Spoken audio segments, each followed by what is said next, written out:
ক্ষমতায় টিকে থাকার জন্য আয়নাঘর থেকে শুরু করে যত নির্যাতন, যত জুলুম, যত অত্যাচার করবে, কিন্তু মরিয়ে যাবে, বড়া করা শহীদ একটা না, তারপরে দেখুন ক্ষমতা ছাড়বে না। দেশেও এইরকম কিছু খোদার জন্ম নিয়েছিল যে 41 সালের আগে ও মরবেও না, ক্ষমতাতেও সরবে না। আরবে বাজার থেকে 2 টাকার একটা চকলেট কিনতে গেলেও ডেট আছে কিনা দেখেন, 5 টাকার একটা পপস বিস্কুট কিনতে গেলেও ডেট এক্সপায়ার কিনা দেখেন, একটা চিপস কিনতে গেলেও ডেট এক্সপায়ার কিনা দেখেন না। আপনার জীবনের 2 টাকা 10 টাকা কেনার ক্ষেত্রে আপনি এতটা সেন্সিয়ারিটি অবলম্বন করেন, অথচ নেতা নির্বাচনের ক্ষেত্রে আপনি চোখ বন্ধ করে উড়ত কাঁসা মারিয়ে পাশার অর্থাৎ বের করে আপনি তার পেছনে জীবন দেওয়ার জন্য ছুটে যান। আপনার কি পাগলা কুত্তায় কামড়াইছে? আপনার কলব আর মগজ কি ভালো আছে? যদি ভালো থাকতো যাচাই করে বাছাই করে এরপরে নেতা নির্বাচন করতেন, ঠিক কিনা বলে? কথা বোঝেন কেশবপুরে মুসলমান? আমি আপনাদেরকে সরাসরি তো বলতে পারবো না, বুঝে নেবেন। ঝাড়বো 25 তারিখে নন নিয়ে তারেক মনোয়ার ভাইয়ার। আমি যদি মগজ আর কলিজা ঠিক থাকে তাহলে জবান দিয়ে ভালো কথা বের হবে। জনগণ নয়, ক্ষমতার একচ্ছত্র মালিক কে? আরো জোরে বলেন। মুসা আলাইহিস সালামকে আল্লাহ পাক বললেন আনা রব্বুক, আমি তোমার রব। মুসা আলাইহিস সালাম চোখ বন্ধ করে মেনে নিতে পারতেন। মুফাসসিরিন কিরাম যেটা মানুষের জন্য শিক্ষা, নবীদের দ্বারা যাহা কিছু অসঙ্গতিপূর্ণ কার্যকলাপ যদি পরিলক্ষিত হয় সেটাও আমাদের জন্য শিক্ষণীয়। সুবহানাল্লাহ বিহামদিহি। বলে আল্লাহ আপনি আমার রব, দেখা যায় না, শোনা যায় না, এই পাহাড়ে আলো অন্ধকার বৃষ্টির ভিতর থেকে গম্ভীর কণ্ঠে বললেন আনা রব্বুক, এবং আমার বললেন এই পবিত্র উপত্যকায় জুতা খুলে ওঠো, এখানে পাইতে ওঠা যাবে না। আপনি যে আমার রব হলেন, কেমন করে আপনি আমার রব হলেন একটু বলেন তো দেখি। আল্লাহ পাক বলেন মুসা রে, কেমন করে আমি তোমার রব হলাম এইটা বলতে গেলে তো একটু পিছনে ফিরে যেতে হবে। আমি কি আপনাদেরকে নিয়ে 10টা মিনিট একটু পিছনে ফিরে যাব? কথা বলেন। বলে মুসা, এই যুগে একটা চোর বাটপার হারামখোর এই ফিরাউন আর তার বন্ধু টাকু হামান, আপনারা কেউ টাক থাকলে এর ভিতর রাগ করেন না, অধিকাংশ টাকগুলো কিন্তু শয়তান। কথা বলেন, সবাই না, আমি বলেছি অধিকাংশ। টাকলা মোরা, টাকো কামরুল, এখন আবার 2-1টা টাক বেরিয়েছে, আপাতত নাম করছিল, ওদের গতিবিধি আগে দেখিয়ে নেই, তারপরে বলবো না। এই টাক, এই হামার টাক আর ফিরাউন দুটো ছিল এলাকার গরু চোর, ছাগল চোর, মুরগি চোর, সিটার বাট। এই সিটার বাটপাড়িতে তরমুজের খেতে কাজ করতে করতে, দারোয়ানের কাজ করতে করতে গোরস্থানে, আপনারা যারা কেশবপুর গোরস্থানে কবর দেন বাঁচিয়ে গেছেন, যারা বনানী কবরস্থানে যদি কবর দিতে যান আপনার মনে হবে যে আল্লাহ মরলাম কি জন্য, মরলাম কি জন্য। 50,000, 30,000, 1 লাখ টাকা ঘুষ দেওয়া লাগে দারোয়ান। এই টাকু হামান আর ফিরাউন এই মিশরের গোরস্থানের কোন একদিন সুযোগ পেলে লম্বা কথা বলবো, এই গোরস্থানের দারোয়ানের থেকে রাষ্ট্রপ্রধান, এরপরে সে এমন করে হলেও রাষ্ট্রপ্রধান হওয়ার পরে, রাষ্ট্রপতি হওয়ার পরে এক পর্যায়ে আল্লাহকে তো মানেই না, বলে আনা রব্বুকুমুল আলা, আমি বড় খোদা, আমার চাইতে কোনো খোদা নাই। আমাদের দেশেও এইরকম কিছু খোদার জন্ম নিয়েছিল যে 41 সালের আগে ও মরবেও না, ক্ষমতাতেও সরবে না। আল্লাহ পাক কয় যে আমি আরো টাইকো হামান আর ফিরাউনের যেমন নাকানি সুবর্ণি খাওয়াইছি, আমি আল্লাহ লিলিপুট মার্কা 9, 10 বা ইন্টারমিডিয়েট বা অনার্স ফার্স্ট ইয়ারে পড়া সওয়াল পাল্টে তোরে এমন পেদানি দেব, তুই রান্না করবি, ডাইনিং টেবিলে খাবার রেডি করবি, কিন্তু আমি আল্লাহ তোরে খাওয়াবো না, তুই দাদার বাড়ি যে খাওয়াবো। কথা বলেন না কেন? জালেম যদি হন, মানুষের উপর অত্যাচার করেন, আপনার জায়গা আপনার ঘরেও হবে না, এই দেশেও হবে না, বঙ্গোপসাগরেও আপনার জায়গা হবে না। সুতরাং যারা ছিলেন মাজলুম এখন হয়েছেন জালেম, 2 দিন আগে ছিলেন বিড়াল, এখন 2-4 জন হয়ে গেছেন বাঘ। একটু থামেন, কথা বোঝেন, একটু থামেন। আজকে ভিডিওতে দেখলাম একটা বাঘ একটা হরিণকে ধরেছে একটা গাছের মাথায়, হরিণটা বাঁচার জন্য যখন চিৎকার করে, সিংহ হাতি হাতি দিয়ে তার সুর দিয়ে গাছটা পেছায় টান মারেছে, গাছ ভেঙে দৌড় মারেছে, হরিণ দৌড়ে মারেছে, বাঘও দৌড়ে মারেছে, হাতি তখন রাজা হয়ে গেছে। সুবহানাল্লাহ বলবেন না? অতএব আপনি জানেন মনে করতেছেন না, নজরে বাজতেছে না, চোখে বাজতেছে না, হিসাব করতেছেন না, ডাকসু রাকসু চাকসু জাকসু হিসাব করে কথা বলে। বুদ্ধিমানরা বুঝেছেন, আর যারা বোঝেন নাই তারা সুর শোনার জন্য হা করে রয়েছে। কল্পনাতে আসে নাই, চাকসুতে অন্তত জাহাঙ্গীরনগরের ডাকসুতে চিন্তাও করতে পারে নাই, কিন্তু আল্লাহ বিজয় দিয়েছেন। বিজয়ের একচ্ছত্র মালিককে, সে আল্লাহ কি আছে না মরে গেছে? কথা বলেন। আল্লাহ রাব্বুল আলামিন বলেন, আল্লাহ পাক, ও মুসা আমি তোমার রব, আমি তোমার আল্লাহ, আমি তোমার রিজিক দাতা, আমি তোমার সম্মান দাতা, আমি তোমার হায়াত দাতা। আল্লাহর নবী মুসা বলেন, কেমন করে হলেন আমার রব? আল্লাহ বলেন, একটু খেয়াল করো। ফিরআউন যখন বাড়তে বাড়তে বাড়তে বাড়তে একটা পর্যায়ে বলে ফেলে দিল, আনা রাব্বুকুমুল আ'লা, আমি সব চাইতে বড় খোদা, আমার চাইতে বড় কেহ নাই। আল্লাহ পাক ফিরআউনকে এত ক্ষমতা দিয়েছিলেন, নীল নদের পানি ডাইনে যাইতে কইলে ডাইনে যাইত, বামে যাইতে কইলে বামে যাইত, থেমে যেতে বললে থেমে যেত। এক কথায় যা বলতো আমার আল্লাহ তাই ওরে কবুল করিয়ে দিয়েছিল। কারণ ও দুনিয়া আমার আল্লাহর কাছে চেয়েছিল, আমার আল্লাহ দুনিয়ার সব কিছুর জন্য কবুল করে নিয়েছিলেন, কিন্তু চূড়ান্ত শাস্তি আমার আল্লাহ নির্ধারিত করে রেখেছিলেন। আজ যারা দুনিয়া আখিরাত ছেড়ে দুনিয়াকে চাইবে, আল্লাহ দুনিয়া দিয়ে দেবেন, কিন্তু চূড়ান্ত শাস্তি তাদের পেতেই হবে। আল্লাহ বলেন, পুষারে এই ফিরআউন একটা পর্যায়ে যখন বলল, আনা রাব্বুকুমুল আ'লা, আমি বড় খোদা, আমার চাইতে বড় কোনো খোদা নাই, আমি আল্লাহ কারিশমা দেখে একদিন রাত্রিবেলায় ফিরআউনকে স্বপ্নে দেখাইলাম, ফিরআউন তোমার এই বনি ইসরাইলের মধ্যে এমন একটা পুত্র সন্তান জন্মগ্রহণ করবে, ওই পুত্র সন্তানটা দুনিয়াতে এসে তোমার রাজত্ব খতম করে তোমাকে নাকানে চুবানে খাইয়ে দিবে। জোরে জোরে বলেন না আল্লাহু আকবার। চোর ডাকাত সন্ত্রাসীদের কিন্তু আবার ভয় বেশি, ঠিক না ভাই? জেল বেদ নিলে আমরা ভয় পাই না, কিন্তু ওরা কিন্তু পেশাব পায়খানা করে দেয়। ফিরআউনকে আল্লাহ পাক স্বপ্নে দেখাইলো, ফিরআউন বনি ইসরাইলের ভিতরে একটা পুত্র সন্তান জন্মগ্রহণ করবে, ওই পুত্র সন্তান একদিন বড় হয়ে তোর নেতৃত্ব, তোর মাতুব্বাড়ি, তোর গদি সব কারিয়ে নিয়ে তোর নীল নদে ডুবাইয়ে মারবে। ক্ষমতাশীল লোকেরা ক্ষমতা হারানোর মারাত্মক ভয়, ঠিক কিনা বলেন? ক্ষমতায় টিকে থাকার জন্য আয়নাঘর থেকে শুরু করে যত নির্যাতন, যত জুলুম, যত অত্যাচার করবে, কিন্তু মরিয়ে যাবে, ভরা করা শহীদ একটা না, তারপরে দেখুন ক্ষমতা ছাড়বে না। এরকম ক্ষমতা লোভী আছে না, এরা ফিরআউনের আপন খালাতো ভাই, একেবারে আপন খালাতো ভাই। ফিরআউন চিন্তায় পড়ে গেল, সর্বনাশ, পরপর 3 দিন এই স্বপ্ন দেখলাম। ওই যুগের মানুষেরা স্বপ্নে টপ্নে বেশি বিশ্বাস করত। পাদ্রী ছিল তার দরবারে, পাদ্রীগুলোকে ডাক দিল। সূরা কসসের আয়াতের সামনে মজার কথা শুনবেন। পাদ্রীগুলোকে ডাকলো, এদিকে ঠাকুর মাকুর জেনে যে কয়টা আছিস ভাই, কি হয়েছে রাজামশাই? বলে আমি 3 দিন এইরকম স্বপ্নে দেখলাম। কারণটা কি? বলে রাজামশাই এত ভয়ঙ্কর, মিস্টার ইবলিস ও কি বসে আছে? এক কথা বলেন না কেন? আজও বসে আছে। সালমান এফ রহমান মুরব্বী সুরতে দাড়ি পাকা সাদা মুরব্বী, এইরকম 2 সাইডে পাকা পাকা মুরব্বী কিন্তু এখনো আছে, এখনো শয়তানি করতেছে। সে যেখানেই ওই মুরব্বী লাঠি ভাতে খটখট খটখট করতে যায়, বলে আমি কি তোমাদের ভিতরে আসতে পারি? বলে হ্যাঁ, তুমি এলাকার মুরব্বী মানুষ, আল্লাহ মানুষ, আসো। বলে তো কি বুদ্ধি, কোনো বুদ্ধি শুদ্ধি খুঁজে পাচ্ছি না তো, এই স্বপ্নে দেখলো আমাদের রাজামশাই। বললো আরে পাগল, এটা কোনো ব্যাপার? আগামী 1 বছরের ভিতরে, আগামী 1 বছরের সরি 3 দিন 3 রাতের ভিতরে পিতার পৃষ্ঠ দেশ থেকে মাত্রই ধরে সন্তান আসবে।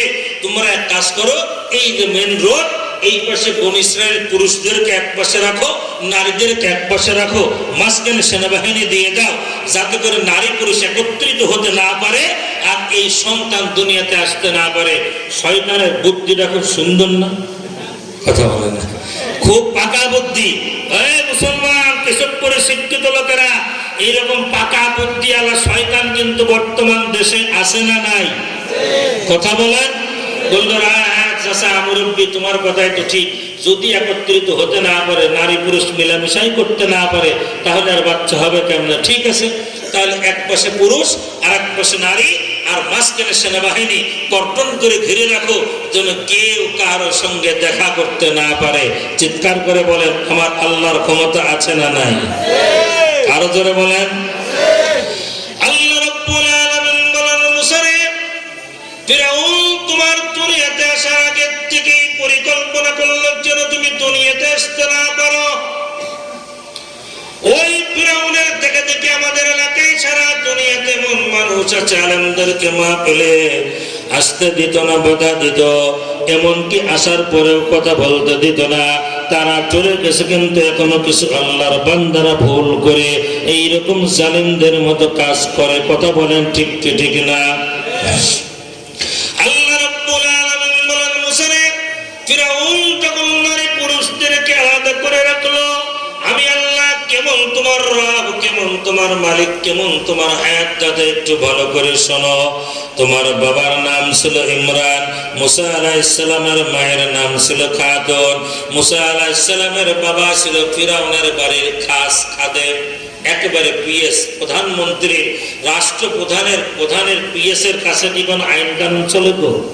আমাদের সাবেক প্রধানমন্ত্রী নিজের মনের দুঃখে ভুলে গেল যে আমার দলের পিওনি 400 কোটি টাকা চুরি করেছে। ওরে ভরা ভরা 400 কোটি টাকা আপনারা জীবনে অনেকে দেখেন নেই একসাথে, ঠিক না ভাই? 400 কোটি টাকা 1 কোটি দেখে নিতে, 400 কোটি। আল্লাহ রাব্বুল আলামিন বলেন, মুসা রে, তোমার বাবার নাম হলো ইমরান আর তোমার মা ছিল খাতুন। মুসা আলাইহিস সালামের বাবা ফিরাউনের একেবারে assistant secretary, PS, personal assistant secretary, যার কারণে সে সমস্ত আইনের আওতার বাহিরে, তার কাছে কোনো বিধিনিষেধ নাই। তিনি যদিও বনি ইসরাইল গোত্রের, কিন্তু তার এই আইনের আওতা মুক্ত রেখে দিয়েছেন কে? আরো জোরে বলেন, আল্লাহ। বলেন কে? আল্লাহু খায়রুল মাকিরিন। সকল কিছুর মালিক কে? আরো জোরে বলেন, আল্লাহু আকবার। আল্লাহ বলেন, মুসা, তোমার বাবা যেহেতু এই আইনের আওতার বাইরে, আপনারা কি শুনতেছেন?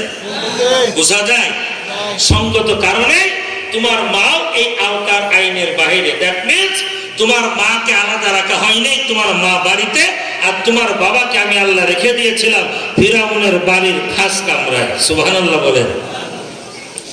হঠাৎ করে দিন যখন তারা এই সিদ্ধান্ত গৃহীত করলো, আমি প্রথম রাত্রির প্রথম প্রহরে তোমার মায়ের ভিতরে স্বামীকে কাছে পাবার একটা বেদনা জাগ্রত করে দিলাম। আমরা যারা বৈবাহিক জীবনে পদার্পণ করেছি, আমরা বুঝবো, ছোটদের বোঝার দরকার নাই। কখনো কখনো স্ত্রীকে কাছে পাবার একটা চরম বেদনা, বাসনা মনে জাগ্রত হয় না?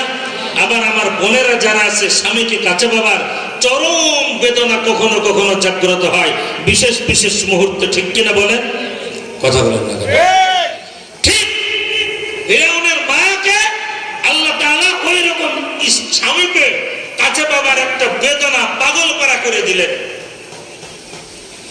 আল্লাহ রাব্বুল আলামিন বলেন, মুসা, তোমার মা কুড়ি কুড়ি পায়ে ফিরাউনের বাড়ির দরজার কাছে পৌঁছে গেল।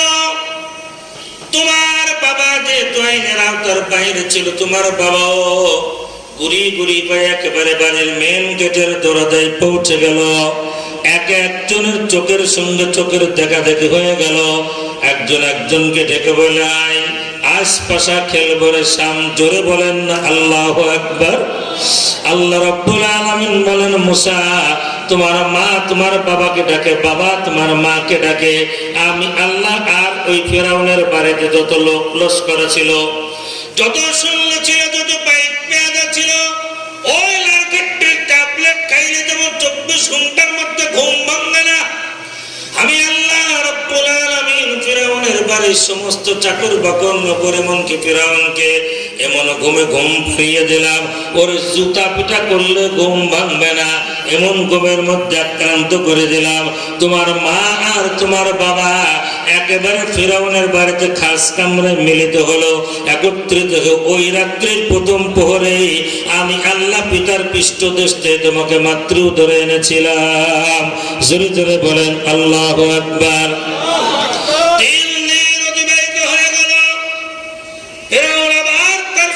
সামন্তদেরকে নিয়ে বসলো, পাত্রীদেরকে নিয়ে বসলো, কি খবর, তোমরা কি করতে পারলে? একজন মাথা নিচু করে একজন গালে হাত দেয়, আর একজন মাথাটা উঁচু করে বসে থাকে, কেউ কোনো কথা বলে না। বলে কারণ কি? বলে sir, the patient had died before the doctor came. বলে কি? বলে ডাক্তার আসিবার পূর্বেই রোগী মারা গিয়েছে। সুবহানাল্লাহ বলবেন না? বলে কি হয়েছে?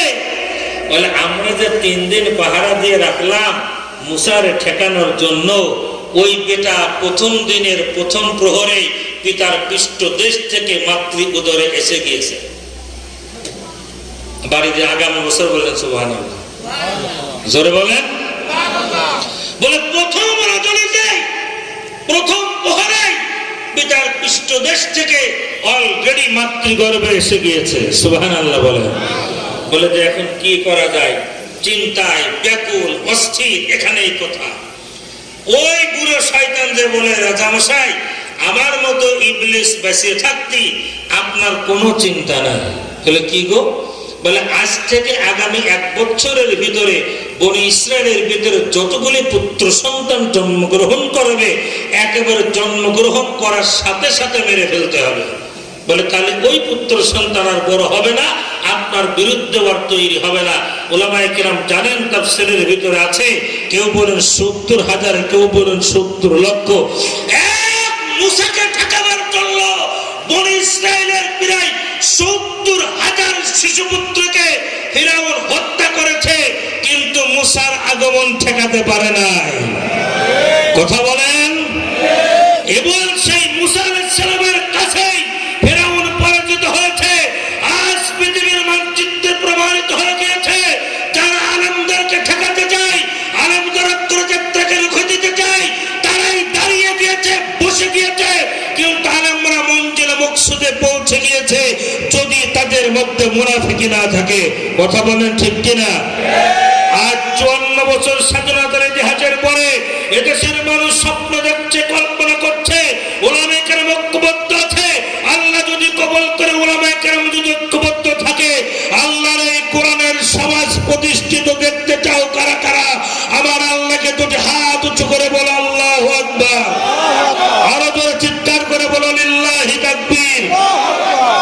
সময় এসেছে আপনাকে ডিসিশন নেয়ার, হয়তো আপনি সাথে যাবেন, হয়তো আপনাকে রেখে আল্লাহর কোরআন প্রতিষ্ঠিত হবে, কিন্তু আপনারা পিছিয়ে পড়ে যাবেন, আপনার নিজেই নিজের কপালে জুতার বাড়ি দিবেন।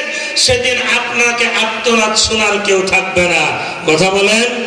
ফিরাউন 70,000 বনি ইসরায়েল শিশুপুত্রকে হত্যা করেও আমার পয়গম্বর মুসা আলাইহিস সালামের আগমন ঠেকাতে পারে না। কথা বলেন। আল্লাহ পাক বলে, মুসা শুধু কি তাই, আমি আল্লাহ ওই ফিরাউনের বাড়িতেই তোকে লালন পালন করিয়েছি। চিৎকার করে সুবহানাল্লাহ কইতে ইচ্ছে করে না? কি মজার কথা না? বলে কেমন? বলে মুসা, প্রত্যেকটা মেয়েদের শরীরে পেটে যখন বাচ্চা আসে, বলেন তো শরীরের পরিবর্তন হয় না? 11:30 বাজে, আর 10 মিনিট সময় দেওয়া যাবে? হ্যাঁ, আমার মা বোনদের শরীরের পরিবর্তন হয় না? কথা হয় না? কিন্তু আল্লাহ পাক বলেন, মুসা তোমার মাকে আমি আল্লাহ 2টা স্পেশাল 3টা স্পেশাল নিয়ামত দিয়েছিলাম। নাম্বার 1, তোমার মায়ের পেটের কোন শরীরের কোনো পরিবর্তন দেই নাই, কারণ যাতে শয়তানগুলো টের না পায় যে তোমার পেটে বাচ্চা আছে। সুবহানাল্লাহ। স্পেশাল পাওয়ার, তোমার মায়ের শরীরের কোনো পরিবর্তন দেয় নাই। 2 নম্বর, তুমি যখন দুনিয়াতে ভূমিষ্ঠ হয়েছো কোনো ধাত্রী, কোনো আয়া, কোনো নার্স লাগে নাই। 3 নম্বর, সন্তান জন্মগ্রহণ করার পরে বাচ্চারা কাঁদলে বুদ্ধিমান ভালো হয়, আর না কাঁদলে আমরা ধরে নিই যে বোকা শোকা। বলো মুসা তুমি জন্মগ্রহণ করেছো কিন্তু তোমার দুই ঠোঁট দিয়ে আমি আল্লাহ কান্নার কোনো আওয়াজ বের করি নাই, যাতে প্রতিবেশীরা টের না পায় যে ওই বাড়িতে বাচ্চা জন্মগ্রহণ করেছে। সুবহানাল্লাহ বলেন না? ক্ষমতার মালিককে ওয়াম করুনা ওয়াম করুল্লাহ আল্লাহু খায়রুল মাকিরিন। আল্লাহু আকবার। পয়গম্বর মুসা আলাইহিস সালাম বলে আল্লাহর কি করেছেন? আল্লাহ রাব্বুল আলামিন বলেন মুসা রে, তোমার মায়ের শরীরের কোনো পরিবর্তন আমি আল্লাহ করাই নাই, তোমার মায়ের শরীরের কোনো রূপরেখার পরিবর্তন করাই নাই। আমি আমার মা বোনদের জন্য শেষাংশ একটি গুরুত্বপূর্ণ তথ্য দিয়ে যাব। আপনাদেরকে আল্ট্রাসাউন্ড করা লাগবে না, পেটে বাচ্চা ছেলে না মেয়ে আলটিমেটলি বুঝে যাবেন। তবে এরপরে যখন এসেছিল তোমার মায়ের কোনো পরিবর্তন করাই নাই, কান্নার কোনো আওয়াজ আমি আল্লাহ দেই নাই। 3 নম্বরে আল্লাহ তোমার বান্দাকে আমি যখন তোমাকে তৈরি করেছি কোনো দাত্রী লাগে নাই। আল্লাহ রাব্বুল আলামিন বলেন মুসা শুধু তাই নাই, 3 দিন তোমার যখন বয়স, তোমার 16 থেকে 17 বছরের একটা বোন ছিল, নাম ছিল তার মারিয়াম। 3 দিনের বাচ্চাটাকে আমি আল্লাহ পাক রব্বুল আলামিন নির্দেশ করলাম। মুসার মা চিন্তিত সূরা কসাসের 17-18 নম্বর আয়াত। আল্লাহ রাব্বুল আলামিন বলেন ওয়াহাইনা ইলা উম্মি মুসা আন আরদিহি ফাইদা খিফতি আলাইহি ফালকিহি ফিল ইয়াম্মি ওয়ালা তাখাফি ওয়ালা তাহজানি ইন্না রাদুহু ইলাইকি ওয়া জাইলুহু মিনাল মুরসালিন। জোরে জোরে বলেন না আল্লাহু আকবার। আল্লাহ রাব্বুল আলামিন বলেন মুসার মা তুমি চিন্তা করো না, হতাশ হয়ো না, আমি আল্লাহ একটু ঘুরে ফিরে তোমার সন্তানকে তোমার করেই শুধু ফিরে দেব না, ওয়াজাইলুহু মিনাল মুরসালিন, আমি আল্লাহ তোকে পয়গম্বরে দান করে দেব, শুধু নবী না তাকে নবী এবং রাসূলের মর্যাদা দিয়ে দেব। জোরে বলেন না আল্লাহু আকবার। 3 দিনের বাচ্চাটাকে নিয়ে মুসা আলাইহিস সালামের বোন চিন্তিত হয়ে গেলেন, মা তোমার চিন্তিত হয়ে গেলেন, কারণটা কি? ডান পাশের বাড়ির একটা বাচ্চাকে মেরে ফেলে দেয়, বাম পাশের বাড়ির একটা বাচ্চাকে মেরে ফেলে দেয়, সামনের বাড়ির একটা বাচ্চাকে মেরে ফেলে দেয়। বলেন কোন মায়ের কি চিন্তা সারা থাকতে পারে এরকম দেখলে? আল্লাহ পাক বলেন ওয়ালা তাখাফি ওয়ালা তাহজানি। আমি কি কোরআন শরীফের আয়াত পড়তেছি না বাংলা কথা? আয়াত না? ওয়ালা তাখাফি ওয়ালা তাহজানি, ভয় পেও না, চিন্তা করো না, ইন্না রাদ্দুহু, নিশ্চয় আমি আল্লাহ ফেরত দেব, হু মানে তাহাকে, ইলাইকি তোমার কাছে।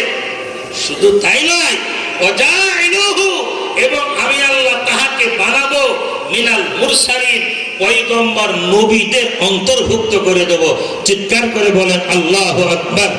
আরো জোরে বলেন আল্লাহু আকবার। পয়গম্বর মুসা আলাইহিস সালামের বোন চিন্তিত হয়ে গেলেন, মা চিন্তিত হয়ে গেলেন। আল্লাহ বললেন ঘরের থেকে বাইরে এই রাস্তায় যাও, একজন কাঠুরিয়াকে পাবে, ওই কাঠুরিয়াকে বলো 3 ফিট বা 2 ফিট সুন্দর একটা কাঠের বাক্স বানিয়ে দিতে, যেন ওই বাক্সের মধ্যে পানি প্রবেশ না করে। সুবহানাল্লাহ বলেন। বাইরে বেরিয়ে দেখে একজন চকচকে ঝকঝকে ফর্সা একজন আল্লাহর ওলি, বলে রাজমিস্ত্রির মতো, কাঠ মিস্ত্রির মতো হাতের কোটাল বাটাল মাটাল নিয়ে দাঁড়িয়ে রয়েছে। বলে আপনি কি? বলে আমি কাঠ মিস্ত্রি। বলে আপনি যদি কাঠ মিস্ত্রি হয়ে থাকেন তাহলে আমাদের জন্য এই আজকে সন্ধ্যার মধ্যে এই মাপের একটা সুন্দর কাঠের বাক্স বানিয়ে দেবেন। সুবহানাল্লাহ বলেন। আমি খুব শর্টকাট করে গল্প করছি, যেহেতু আপনাদের থেকে 10 মিনিট চেয়ে নিয়েছি, 5 মিনিট হয়ে গিয়েছে। সন্ধ্যাবেলার আগে সুন্দর একটা কাঠের বাক্স একেবারে মুসা আলাইহিস সালামের বাড়িতে পৌঁছিয়ে দিয়ে গেল। বর্তমান আমাদের দেশের সবচাইতে কথা আবার খেলাপ করে 3 শ্রেণীর মানুষ। 1 নম্বর রাজমিস্ত্রি, এক ঘরের কোনা গাতে আর এক ঘরের ফ্লোর গাতে, ঠিক কিনা ভাই? কি বলেন? আর কাঠ মিস্ত্রি, এক খাটের চকচি একখান হাতুল গাড়ে আর একটা গাছ কাটে। আর দর্জি ভাইরা যদি কেউ ওখানে থেকে থাকেন রাগ করেন না আপনারা। সন্ধ্যাবেলায় সুন্দর করে একটা কাঠের বাক্স বানিয়ে দিয়ে গেল। মা, আহারে মা, 3 দিনের বাচ্চা বুকে মুখে দুধ লাগায়, নবী, তারপরে আপনার আমার মতো পোলা না গো, নবী তো, নবীদের চেহারার মধ্যে আল্লাহ আলাদা এক ধরনের মাধুর্যতা দান করেছে, ঠিক কিনা বলেন? কারণ আমি যে সময় স্টেজ উঠেছি লোক না থাকারই কথা, এরপরে আপনারা কয়জন যে বসে আছেন, এটা আল্লাহ পাকের খাস মেহেরবানি আর কোরআনের বরকত ছাড়া আর কিচ্ছু না। কথা বলেন। সুতরাং আমি আপনাদেরকে বলি একটু ধৈর্য ধরেন, আর 5 মিনিটের মধ্যে শেষ, একেবারে 45 দোয়া করে দেবো, মহাকিম সাহেব চলে আসেন। পয়গম্বর তার মা তাকে সন্তানটাকে এই 3 দিনের বাচ্চাটাকে একটা কাপড় চোপড়ের মধ্যে পেঁচাইয়ে নদীতে নিক্ষেপ করলো আল্লাহর নির্দেশ। বোন মারিয়াম পিছনে পিছনে যেতে লাগলো। মানুষ কথা বলে যেখানে বাঘের ভয় সেখানে রাত্রে ভয়, ঠিক কিনা বলে? ভাসতে ভাসতে যাবি বাবা, অন্যদিকে যা। একেবারে ফেরাউনের বাড়ির ঘাটে উঠেছে, একবার গলা ফাটিয়ে বলেন তো মারহাবা, আরো জোরে বলেন আল্লাহু আকবার। কারণ ক্ষমতা আমার আল্লাহ বলেছে না যে ও মুসা আমি যে তোমার রব হলাম কেমনে, তার ইতিবৃত্ত ঘটনাটা একটু শোনাও। আপনার আমার পিছনেও আমার আল্লাহর এইরকম শ্রম দেয়া লেগেছে। সেই আল্লাহর ইবাদত করো না, আল্লাহর গোলামি করো না, মানুষ রচিত মতবাদ প্রতিষ্ঠা করার জন্য চেষ্টা করো। ইন্নাল ইনসানা লিরাব্বিহি লাকানুত। আপনার আর আমার মতো নিয়ম খারাপ এই পৃথিবীতে আসমানের নিচে জমিনের উপরে আর হতে পারে না। কথা বলেন।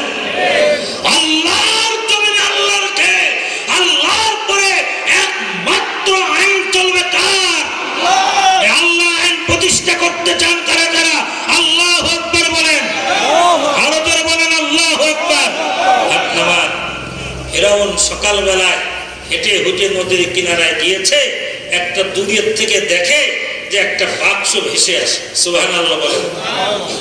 ফেরাউন বলে দেখেন যে ওই বাক্সটার মধ্যে বোম টোম আছে কিনা। এরকম একটা সময় ছিল না আমাদের যে আমরা ওয়াজ করতে গেলে আপনার এই নৌন নিয়ে 1 বছর আগে আমি স্টেজে বয়ান করতেছি, গাছ যে গন্ধ মনে হয় মদ খাইয়ে আসে, মুজিবপুর পরে আপনি আমার জানেন আমি ছাত্রলীগের থানা সভাপতি, হ্যাঁ না আমার ভাই কেড়ে নিল। আমি মনে করলাম আরে বান্দর 16 বছর কলেজে শিক্ষকতা করি, তোর মতো স্বল্প জন্ম দিয়েছি কতটা।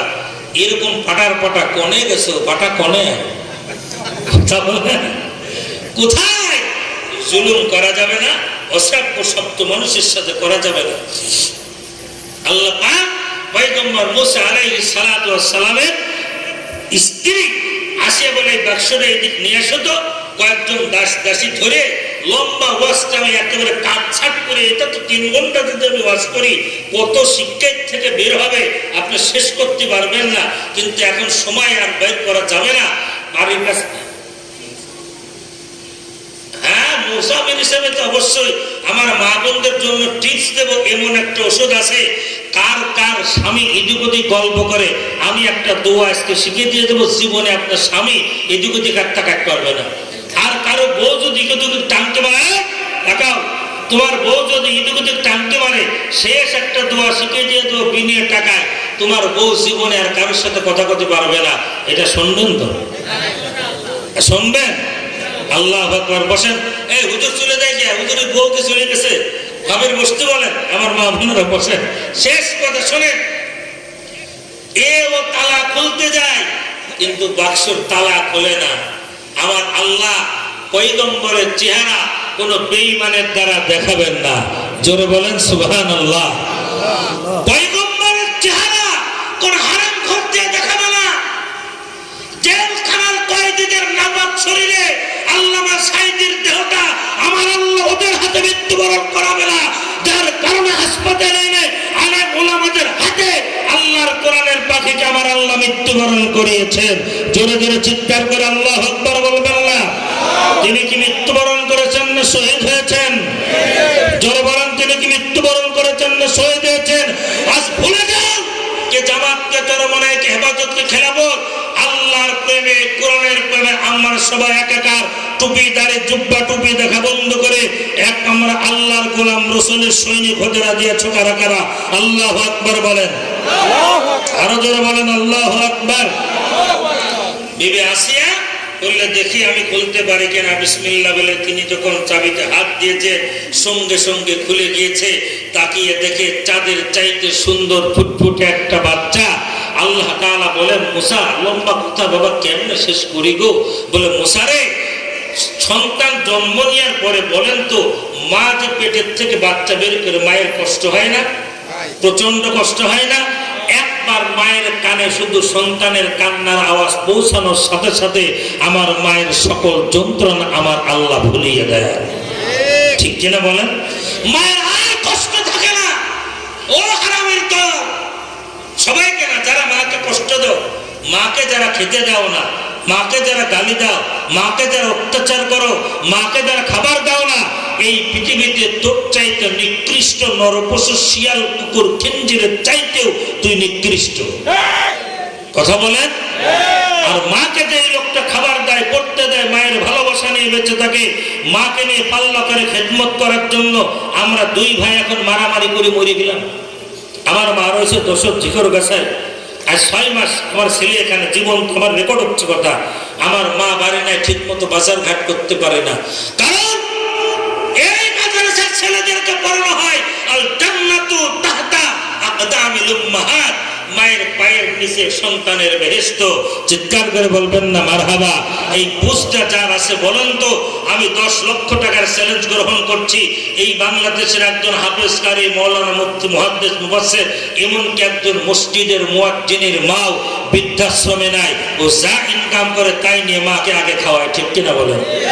আর দেশে বহু ডিসি, এসপি, সচিব, আমলা কামলা, কত ভদ্রলোকের সাথে জীবনে মিশলাম, দেখলাম অনেকের মাকে বৃদ্ধাশ্রমে রাখে, কিন্তু যার ভিতর সামান্য কোরআনের জ্ঞান আছে, এই মানুষটা তার মাকে বৃদ্ধাশ্রমে রাখে না, নিজে খাক আর না খাক, আগে মাকে খাবার দেওয়ার জন্য পাগল। ঠিক কিনা বলে? আর ওই সন্তানকে আমার আল্লাহ বিপদে ফেলবে না। মুসা আলাইহিস সালাম বলে, তোমার চেহারা দেখার সাথে সাথে মায়ের পেট থেকে জন্ম নিলে একটা মা সন্তানকে দেখলে যেই পরিমাণ দয়া, মায়া, ভালোবাসা মায়ের অন্তরে দান হয়, আসিয়া আলাইহিস সালামের কোনো সন্তান ছিল না, সন্তান, আমি আল্লাহ ওই পরিমাণ ভালোবাসা আসিয়ার অন্তরে ঢেলে দিয়েছিলাম। চিৎকার করে বলেন মারহাবা। আর তুমি এমন ভাবে তাকিয়েছিলে যেন একেবারে পেটের সন্তান, চোখের চোখে চোখ পড়ার কারণে আল্লাহ এমন ভালোবাসা দিয়ে দিয়েছিল, আসিয়া সঙ্গে সঙ্গে তোমাকে বুকে জড়িয়ে ধরে নিয়েছিল। আর ফিরাউন বলে, এটা কে রে? যারা একটু নেতা মেতা, চুরি বাটপারি করে হোক আর যেমনই হোক, একটু নেতা মেতা হওয়ার পরে সিটারি হোক আর ভালো হোক, একটু বুদ্ধি কিন্তু আল্লাহ দিয়ে দেয়। একটু বুদ্ধি হয় না, একটু সিটারি হোক অথবা ভালো হোক। ফিরাউন বলে, আমার তো মনে হয় এই সেই ফিরাউন, এই সেই মুসা রে।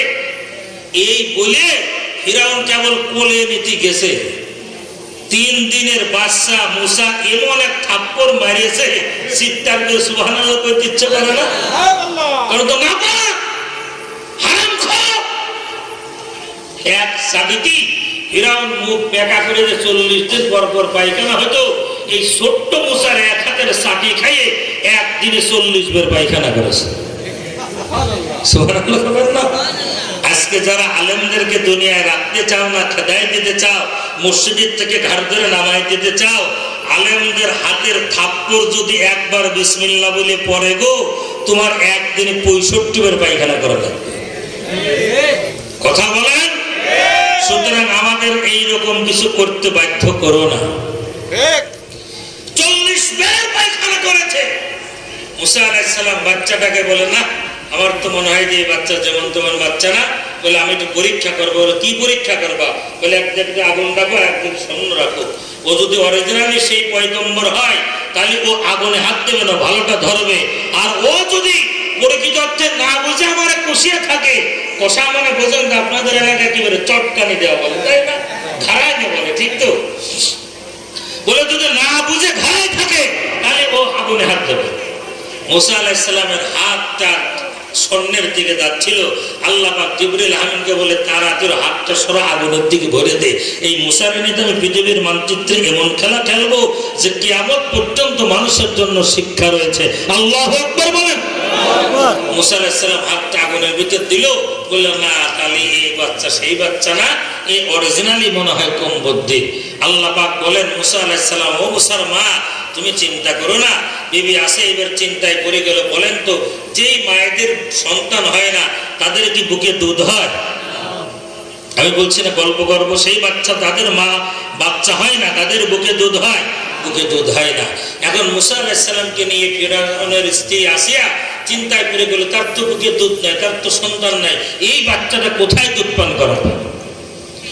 হাজার লোকের ভিতরে শহর করে গেল, পয়গাম পৌঁছে গেল লক্ষ লক্ষ মানুষের ভিতরে। রাজ দরবারে রাজপুত্রকে যে দুগ্ধ পান করাবে, রাজ দরবার থেকে বটো কোন দামি হাদিয়া দেওয়া হবে, খাবার দেওয়া হবে। অত্যন্ত সম্মানে দেওয়া হবে। হাজার হাজার মহিলা একত্রিত হয়ে গেল। পয়গম্বর মুসা আলাইহিস সালামকে প্রত্যেকের বুকের সঙ্গে মুখ লাগাই। আমার নবী আল্লাহ পাক বলেন, মুসা খবরদার কারোর বুকে মুখ লাগাবে না। সুবহানাল্লাহ বলবেন। নবী তো হারাম খেতে পারে, তার বুকে মুখ লাগায়। কয়েক হাজার মহিলা অতিক্রান্ত হয়ে গেল। মুসা আলাইহিস সালামের মা মানে পয়গম্বরের মা আসিয়া চিন্তিত হয়ে গেলেন, আল্লাহ পাইছিলাম না, ভালো ছিলাম, পেয়ে ধন হারালাম। আপনি হঠাৎ করে পুকুরে মাছ মারতে গেলেন, বিলে মাছ মারতে গেলেন, 5 কেজির কাতলটা ধরা পড়ল, হাতের ভিতর থেকে বেরিয়ে গেল। বলেন তো, না পাওয়ার আগে যে আফসোস ছিল, এটা চলে দেওয়ার পরে আফসোস বাড়বে না কমবে? কত গুণ বাড়বে। ওই চিন্তাতে আপনি ওখান থেকে বাড়িয়ে আসতে পারবেন, ঠিক না? আমি একেবারে বাস্তবসম্মত কথাগুলো বলি। মুসা আলাইহিস সালামের মা বিবি আসে বলে, আল্লাহ আমাদের তুমি সন্তান দিয়েছিলে না, দুঃখ ছিল না, চাঁদের চেয়ে ফুটফুটে একটা সন্তান দিলে, কিন্তু কারোর বুকে মুখ লাগায় না, দুধ পান করে না।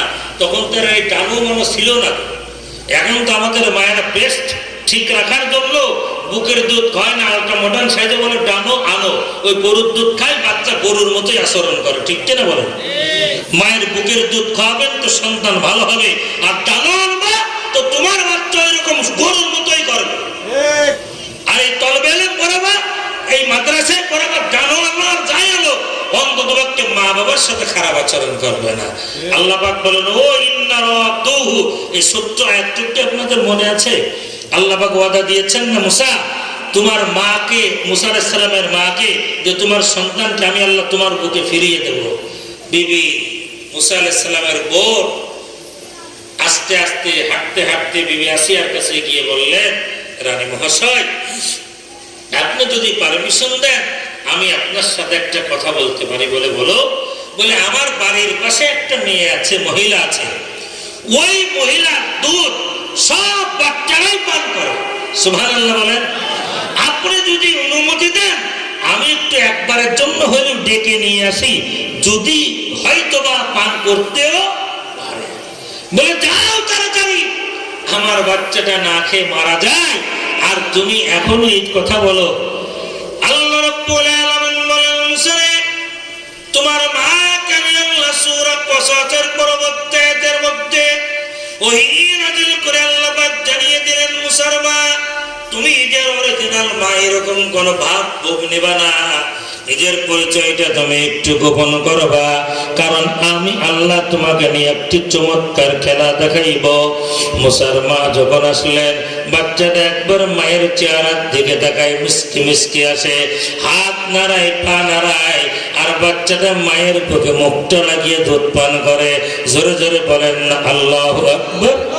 আমার আল্লাহ ওয়াদা দিয়েছিলেন, ইন্না রাদ্দুহু, আমি আল্লাহ তোমার সন্তানকে তোমার বুকে ফিরিয়ে দিব। বলেন তো, আমার আল্লাহ ফিরিয়ে দিয়েছে কি দেন নাই? আরো জোরে বলেন। মুসা আলাইহিস সালাম মায়ের বুকে মুখ লাগিয়ে হাত নাড়ায়, পা নাড়ায়, দুধ পান করে। বিবি আসিয়া বলে, এই মহিলাটাকে আমার দরকার, যতই টাকা নাও, পয়সার কোনো আপত্তি নাই। আল্লাহ পাক বলেন, মুসার মা খবরদার, হারামজাদার বাড়িতে তুই থাকবি না, ওর কাছ থেকে টাকা নিবি, পয়সা নিবি, কিন্তু ওর বাড়িতে থাকবি না, কারণ তোর সন্তানটা বুঝতে পারলে মেরে ফেলে দেবে।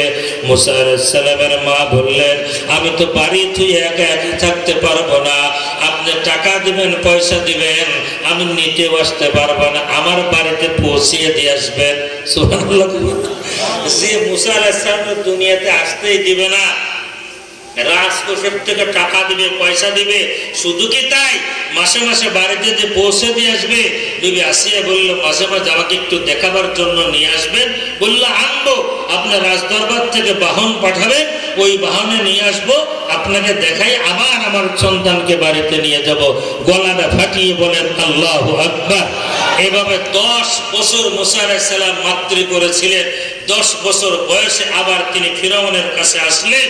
আসার পরে সেখানে অনেক লম্বা ছাগলের বাচ্চা বাচ্চা, ইডা সেটা লম্বা চওড়া ইতিহাস।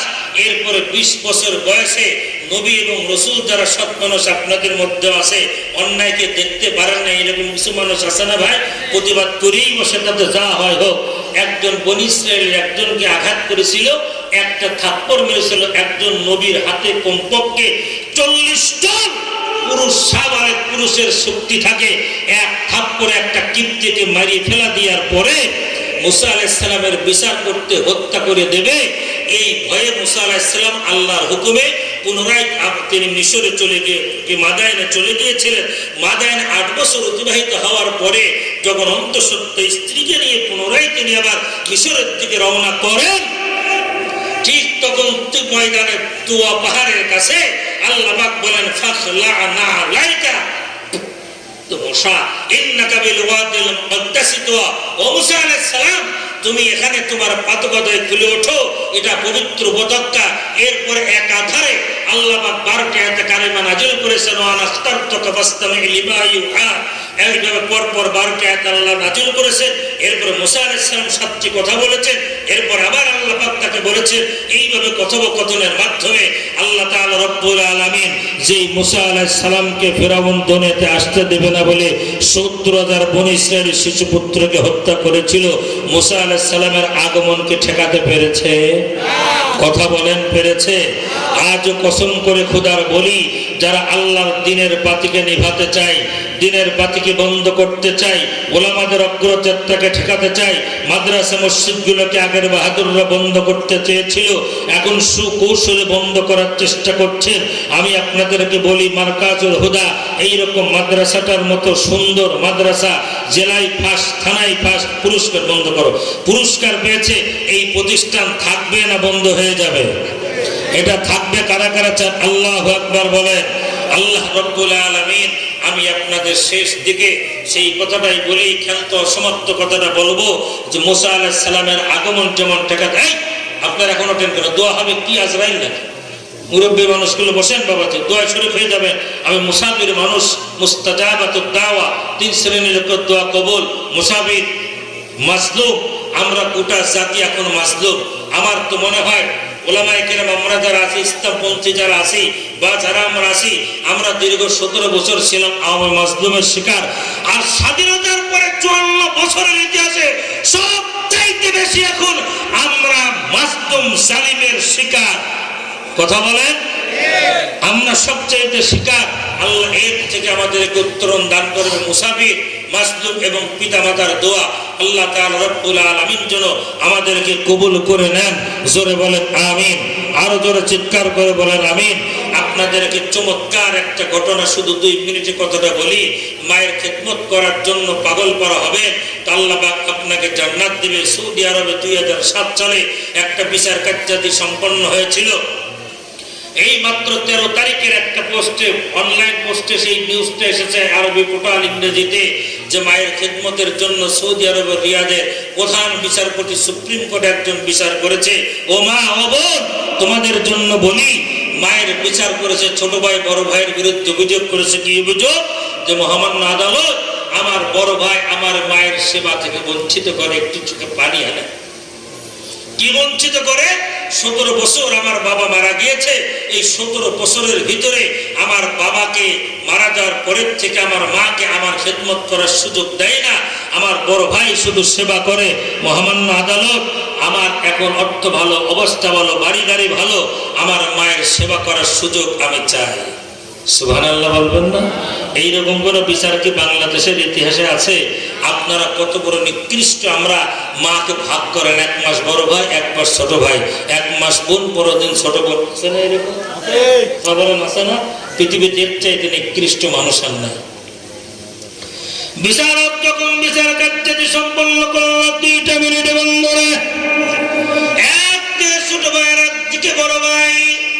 ছোট ভাইয়ের আর্গুমেন্টের আলোকে বিচারক বলল, বড় ভাই আপনার বিরুদ্ধে ছোট ভাই অভিযোগ দায়ের করেছে, আপনি মাকে নিয়ে রেখেছেন, খেদমতের সুযোগ দেন না। বড় ভাই দুই চোখের পানি ছেড়ে দিয়ে বলে, বাচ্চা নামদার, মহামান্য আদালত আমার ছোট ভাইয়ের কথার মধ্যে কোনো ভেজাল নাই, আমার ছোট ভাইয়ের বক্তব্যের মধ্যে কোনো ভুল নাই, অবশ্যই তিনি সঠিক বলেছে। বলে কারণটা কি? আজ থেকে 17 বছর আগে আমার বাবা মারা গিয়েছে, আমি মায়ের সেবা করি, মায়ের কখন খানা লাগে, মায়ের কখন পেশাব লাগে, মায়ের কখন পায়খানা লাগে, কোন সময় কোন ওষুধটা খাওয়াতে হয়, এইটা আমি ভালো জানি। আমার এক্সপিরিয়েন্স হয়ে গিয়েছে, অভিজ্ঞতা হয়ে গিয়েছে। আমার ছোট ভাই তো ছিল না, অত দেখা নাই, অত জানে না, মায়ের যথার্থ সেবা করতে পারবো না, এই জন্য আমি মাকে ওর কাছে দেই না। দুই ভাই চোখের পানি ছেড়ে দিয়ে বলো, মহামান্য আদালত, আল্লাহ রাসূল বলেছেন মায়ের পায়ের নিচে সন্তানের বেহেশত। আমি আমার মায়ের খেদমত করে জান্নাতে যেতে চাই, আমি জাহান্নামে যেতে চাই না। 17 বছর আমার বড় ভাই খেদমত করেছে, এবার আমাকে একটু খেদমতের সুযোগটা দেন। বিচারক বলে, আমি তো জীবনে কোনোদিন এইরকম বিচার দেখি নাই। চোখের পানি ছেড়ে দিয়ে বলে, মা জননীকে ডেকে আনো। হুইল চেয়ারে আমার মা জননীকে ডেকে আনা হলো। মা জননী আমার ডেকে এসে বললেন, একবার বড় ভাইয়ের চেহারার দিকে তাকায়, একবার ছোট ভাইয়ের চেহারার দিকে তাকাই। আদালতের বিচারক বলে, আম্মা জান, এইরকম বিচার আমার জীবনে কোনোদিন আমি দেখি নাই। আপনার দুইটা সন্তান আপনার খেদমত করার জন্য পাগল, কারণ ওদের মধ্যে কোরআনের জ্ঞান আছে, সুন্নাহর জ্ঞান আছে। ওরা দুইজন মায়ের সেবা করে জান্নাতের মেহমান হতে চায়। আমি বিচার করার ক্ষমতা নাই, আমি কাউকে জান্নাতের অধিকার থেকে বঞ্চিত করতে পারবো না। দয়া করে আপনি ফয়সালাটা করে দেন। আদালতের বিচারকের বক্তব্য শুনে মা জননী একবার ছেলের দিকে আর একবার বড় ছেলের দিকে তাকিয়ে তাকিয়ে চোখের পানিগুলি ছেড়ে দিয়ে বলে, মহামান্য আদালত, আমার দুইটা সন্তানকে নিয়ে আমি জান্নাতে যেতে চাই, ওদেরকে আমি জান্নাতের থেকে বঞ্চিত করতে পারবো না। আপনি বিচারটা করে আপনি উত্তম একটা যৌক্তিক ফয়সালা দিয়ে দেন। ও দুনিয়ার মানুষ, মুসলমান, যশোর কেশবপুরের মানুষেরা হাতে ধরে পায়ে ধরে বলে, মাকে কষ্ট দিও না, বাবাকে কষ্ট দিও না। মাকে যদি কষ্ট দাও দুনিয়াতে শান্তি পাইবে না, আখিরাতে জাহান্নাম, সারা তোমার কোনো উপায় থাকবে না। ওই সোনার টুকরো আমার ভাইদেরকে দেখতে যায়, মা বাবাকে কষ্ট দিব না। কারা কারা হাত দুটো উঁচু করে বলেন তো, আল্লাহু আকবার। আল্লাহ তুমি আমাদেরকে কবুল করে নাও। এইবার আদালত বিচার করে দিল, বলল 17 বছর বড় ভাই মাকে খেদমত করেছে, আজ থেকে ছোট ভাইয়ের বাড়িতে দেখবে বড় ভাইকে 17 বছর খেদমত করেছে, কিন্তু 24 ঘন্টা বড় ভাইয়ের জন্য দরজা খোলা থাকবে। বড় ভাই যখন মনে করবে মায়ের সেবা হচ্ছে না, মায়ের খেদমত করা হচ্ছে না, ওই মাকে সঙ্গে সঙ্গে তিনি নিয়ে যেতে পারবে, বাধা দিতে পারবে না। আল্লাহর কসম করে বলি, দোনো ভাই আনন্দ চিত্রে বাড়িতে চলে গেল, মায়ের সেবা করে খেদমত করে। আমার বন্ধুরা, আমি আপনাদের কাছে জানতে চাই, মাকে কষ্ট দিয়েন না, বাবাকে কষ্ট দিয়েন না। সমস্ত ক্ষমতার মালিক কে? আরো জোরে বলেন কে? আল্লাহু আকবার। আল্লাহ রাব্বুল আলামিন বলেন, মুসা ইন্নী আনা রাব্বুক, শুধুমাত্র যেখান থেকে শুরু করেছিলাম, এটা পবিত্র উপত্যকা, এখানে খালি পায়ে জুতো বাইতে উঠা যাবে না। পরবর্তী কথাগুলো অনাস্তার থেকে আমি আপনাদেরকে বলতে পারি নাই। আজ ওই পৃথিবীতে আল্লাহ যদি চায়, হাজারো প্রতিকূল পরিবেশের মাধ্যমে আল্লাহ পাক দ্বীনের বিজয় এনে দিতে পারেন। কথা বলেন ঠিক কিনা? সেই চূড়ান্ত বিজয় দেখতে চান কারা কারা? আল্লাহু আকবার বলেন। সবাই বসে যান। বিসমিল্লাহ সহকারে সূরা ফাতিহা একবার, সূরা ইখলাস 3 বার, কয়েকবার দুরূদ শরীফ আর আস্তাগফিরুল্লাহ পড়েন। আমি আপনাদেরকে এক্ষুনি